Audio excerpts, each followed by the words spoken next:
This morning, outrage over the Biden administration's long-rumored, now done deal with the world's leading state sponsor of terrorism. We learned about this yesterday on 9/11 as the White House announced the prisoner swap with Iran, which also clears the way to release $6 billion in frozen assets that was in South Korea. Our next guest knows all about the war against terror. Montana GOP Senate candidate Tim Sheehy is here, former Navy SEAL who served in Afghanistan. And you just told me when you were in Iraq, you know you were fighting against Iranians. That's right, Brian. I mean, half of our adversarial action in Iraq was against Iran, counter-malign Iranian influence. EFPs, explosively formed projectiles, were some of the most deadly weapons used against American troops in Iraq. They're all made in Iran. They're designed in Iran. They were brought into Iraq by the Quds Force, which was Iran's very effective commando unit. And Soleimani, who Trump, thank God, killed a couple of years ago, was the mastermind behind it all. So Iran's been America's most persistent adversary for the last 40-plus years. From Beirut to Iraq, they've been killing Americans. And for us to give them $6 billion, on the heels of another multi-billion-dollar gift is a slap in the face to all of us who fought for this country. Which is pretty insane. Plus, there's somebody on your wrist who lost his life to an EFP, right? That's right. Captain Ben Tiffner, one of my mentors in the military.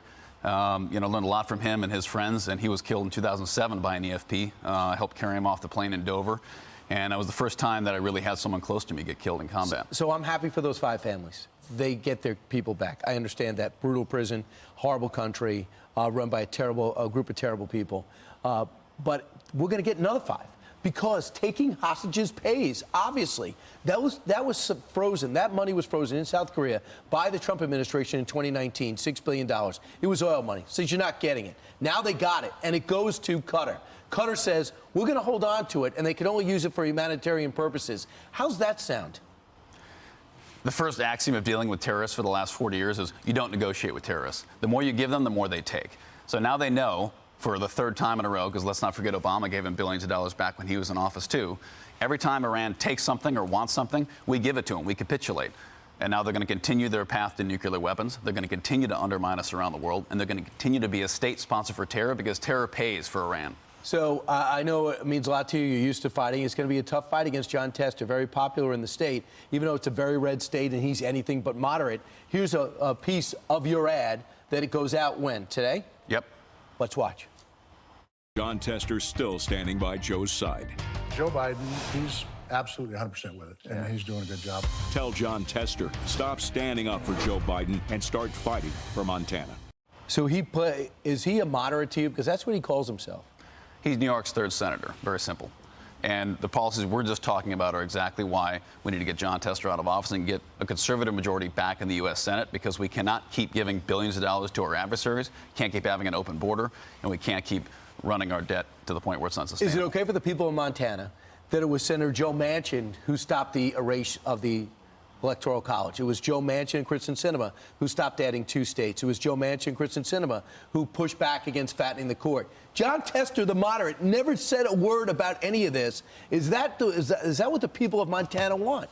No, and that's why you'll see in his campaign and how they run. They don't run on the issues in Montana. They just destroy the Republican candidate. They tear us down, attack us, attack our families, attack our businesses. They don't talk about the issues, because on the issues, Jon Tester loses in Montana. Very simple. All right, so Matt Rosendale is known in Montana, too. He's going to try to get that nomination from you. Here's what he said about you. He says, essentially, congratulations to Mitch McConnell and the party bosses on getting their chosen candidate. Now Washington has 2 candidates, Tim Sheehy and Jon Tester. That's a shot across your bow. Are you Mitch McConnell's candidate?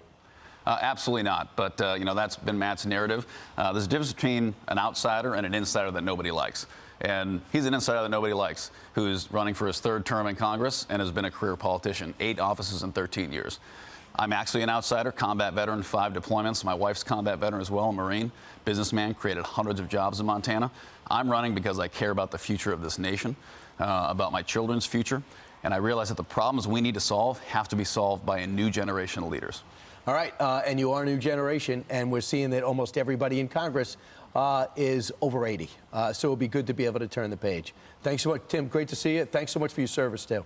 For America's future, timformt.com. Thanks. And also, you're going downtown to the World Trade Center to see that memorial, correct? Correct. All right. Great to see you, Tim. Thanks. Best of luck. Still ahead.